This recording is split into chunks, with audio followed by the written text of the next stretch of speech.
Nunes, nós continuamos girando a nossa reportagem.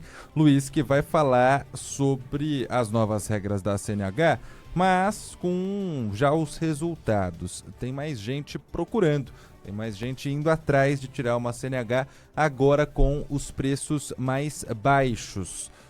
Porém, entretanto, todavia, continua ali, né? Aquela coisa de vai ou não vai, principalmente envolvendo as autoescolas, né, Luiz? Bom dia. Muito bom dia, Lupato, Sabino. Bom dia para você que nos acompanha na Rádio Bandeirantes. A gente já consegue presenciar o aumento no número de pessoas que procuram obter a primeira CNH, porque agora no mês de janeiro essas regras já estão em vigor. A gente está falando do estado de São Paulo. Cada estado tem uma certa flexibilidade para impor essas regras que foram colocadas pelo governo federal. Aqui em São Paulo já há uma grande ampliação dessas regras. A gente tem, por exemplo, o fato de que a baliza não é mais obrigatória, isso alguns estados estão aceitando, outros não, mas fato é que não há mais a obrigatoriedade de passar por uma autoescola. E isso já fez com que o número de pessoas que começasse a procurar uma CNH aumentasse em 25% no estado de São Paulo neste mês de janeiro e na cidade de São Paulo ainda mais. 35% de aumento em comparação com janeiro do ano passado. São 24.600 processos que começaram em janeiro na capital paulista. Sobre a não obrigatoriedade das autoescolas, isso ainda está sendo colocado em prática porque os instrutores autônomos ainda estão passando pelo credenciamento pelo Detran. Então, se você for procurar por eles na internet, em outros locais, ainda é difícil de encontrar. O governo federal está prometendo ainda para esse trimestre uma modificação no aplicativo da Carteira Nacional de Habilitação, que já passou por algumas atualizações e deve receber uma função também para encontrar instrutores autônomos mais próximos da sua localidade. Enquanto isso, as autoescolas fazem uma redução grande nos preços que são praticados. Apuramos com várias autoescolas da capital paulista em diversas regiões e o que a gente descobriu é que o pacote hoje para o período de 2 horas aula e a prova prática, que é o obrigatório neste momento, está por R$500. Dá para encontrar mais caro, dá para encontrar mais barato, mas essa casa dos R$500 a R$600. O futuro condutor ainda tem que arcar com as taxas que antes eram pagas pela autoescola, por isso ele tem que pagar pelos exames, pelas provas e outras questões que não estavam antes à disposição dele, sim a autoescola fazia todo o pacote. Está uns R$420, portanto o preço da CNH, somando taxa e autoescola, fica hoje em R$1.000. Até o ano passado, antes da mudança das regras, esse pacote era mais caro.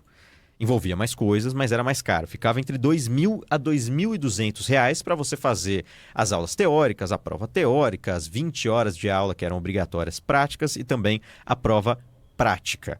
As autoescolas se defendem afirmando que o preço hoje praticado, de maneira proporcional, não é mais barato, porque o pacote anterior era mais completo. As autoescolas afirmam que a formação dos condutores hoje é pior e, por isso, ainda defendem que as regras anteriores voltem a vigorar. Eu conversei com o Igor Valença, que é o presidente do Sindicato das Autoescolas de Pernambuco. Ele também é membro da FENEAUTO, a Federação Nacional das Autoescolas, e ele explica esse posicionamento do setor. Não houve baixa de preço. O produto é outro. O produto que eles estão fazendo agora é um produto no curso em EAD, onde a população não consegue, a grande maioria não consegue acompanhar. Então, o que existiu foi uma proporcionalidade de preço. Não baixou. Baixar é se eu tivesse 20 aulas por R$200. Aí realmente teria baixado. Agora, se eu tiro de 20 aulas e entrego 2, eu estou entregando outro produto. As autoescolas também afirmam que neste mês de janeiro, depois das mudanças nas regras, deve haver um período de demissões de 30% a 50% dos funcionários do setor. A gente vai ter mais dados nessa semana, o governo federal vai disponibilizar para o setor, mas essa já é a estimativa. E eu conversei com diversas autoescolas para fazer esse levantamento, que fiz em conjunto com a Ana Paula Rodrigues, e o que dá para perceber é que as autoescolas têm o sentimento de que o setor vai acabar pelo menos do jeito que está. Os instrutores autônomos vão tomar o mercado e as autoescolas não vão conseguir se financiar, por isso já há esse aumento de demissões. Isso porque os instrutores autônomos nem estão ainda à disposição do jeito que o governo federal espera que eles fiquem. Então, alguns lados. O governo federal defende a medida para baratear, de fato, barateou, está mais barato no fim da conta, e as autoescolas afirmam que o serviço está pior e também alegam que há essa diferença nos preços e que muitas pessoas serão demitidas. Esses os lados envolvidos nessa questão. Eu tenho alguns pontos aí, porque as autoescolas se fazem de coitadinhas também, né? Nossa, o setor não continua do jeito que tá. E quanto tempo a autoescola ficou cobrando um valor muito acima do que deveria cobrar? E com todas as questões também que a gente conhece, não dá para generalizar, mas tinha autoescola que sim, você pagava quebra, tinha esquema com o fiscal de prova, que tinha lá certa máfia dentro. E quem nunca viu isso, nunca conversou com pessoas que estavam nesse processo de tirar a CNH. Existia isso, de fato. Agora, barateou. Era óbvio que ia baratear. Da forma como o governo fez, foi feito para baratear. E só isso. Eu não questiono a mudança. Eu questiono o que vai vir agora, a partir da mudança. As pessoas vão pagar mais barato, tudo bem. E a gente vai estar formando que tipo de motorista para o trânsito aqui do Brasil? Porque faz sentido. Que não sabe estacionar. Faz sentido o que as autoescolas dizem. Olha, tá mais barato, mas se você for fazer ali a média da hora-aula, estão pagando mais caro na hora-aula. E estão mesmo. Porque antes eram 20 por 2.000, agora são 2 por 500. Fora outros serviços que também estavam nesse pacote de outros tipos de aula. Barateou, porque antes você tinha que pagar lá no pacote da autoescola para ter o curso teórico. Hoje isso está lá no aplicativo CNH do Brasil, faz o curso rapidinho, passa na prova. Até porque essa prova, aqui no Detran de São Paulo, por exemplo, ela já era disponibilizada num aplicativo do Detran. Então, quem reprovava? As perguntas eram iguais. Era só você fazer lá o simulado do aplicativo do Detran, passar na prova. Eram as mesmas perguntas. A minha grande preocupação é o que a gente vai estar falando dessa mudança daqui a 2 anos. Quando já tivermos vários motoristas formados nessa nova, na verdade, modalidade. Porque eu tenho medo de alguém que pegou o carro por 2 horas na vida sair dirigindo por uma avenida em São Paulo.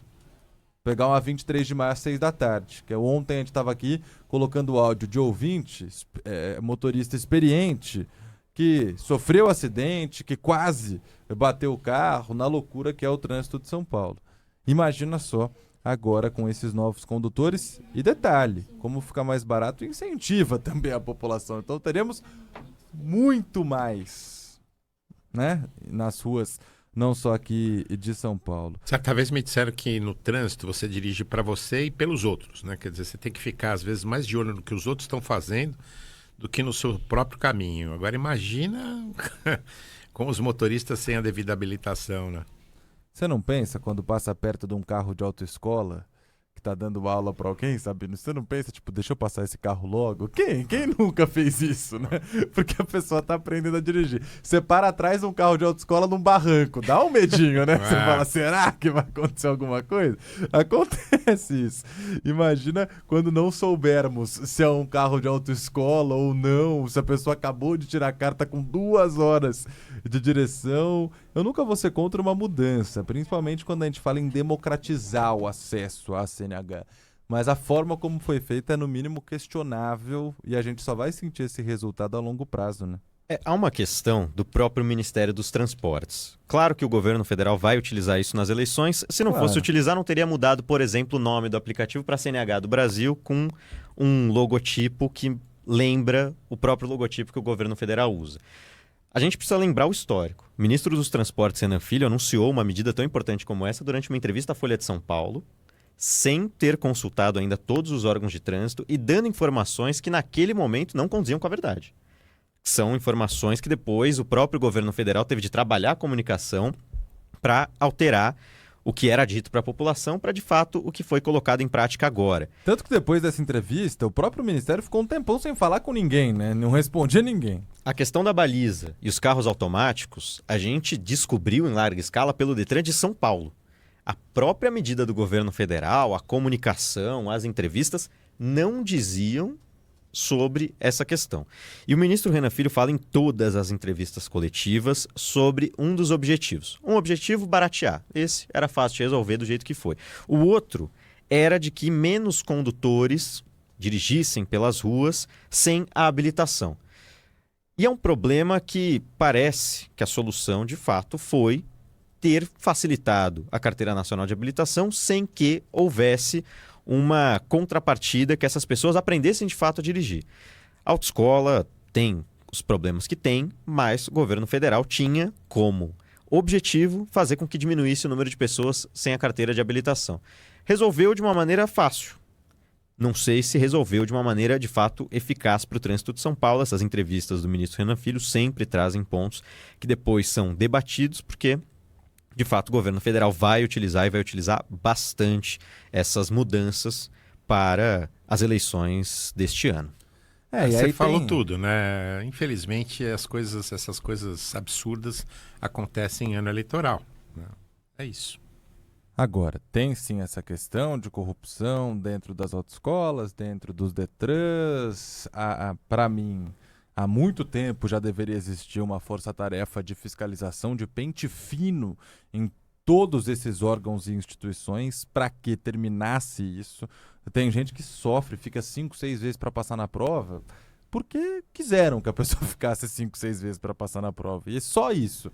A baliza, acho que valia demais mesmo a baliza. Poderia reduzir a pontuação na prova da baliza, mas não terminar com a obrigatoriedade.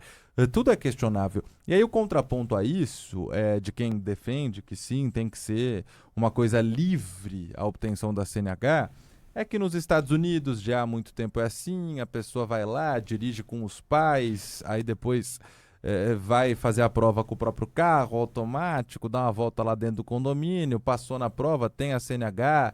Aqui no México, você passa no mercado, paga uma taxa e sai dirigindo. Pois bem, nos Estados Unidos, primeiro, os Estados Unidos é um trânsito menos caótico do que o do Brasil, no geral, e com um sistema já estabelecido há muito tempo, que tem esses 2 anos de provação, a pessoa precisa se provar antes de tentar pegar uma CNH mesmo. E no México o trânsito é pior que o daqui, né? Ponto final. É um horror o trânsito do México, então acho que já se explica também essa situação. Bom, vamos ver a longo prazo qual que vai ser o efeito disso. Luiz Felipe Nunes, muito obrigado pelas suas informações. Obrigado, gente. Um abraço. Valeu, Luiz.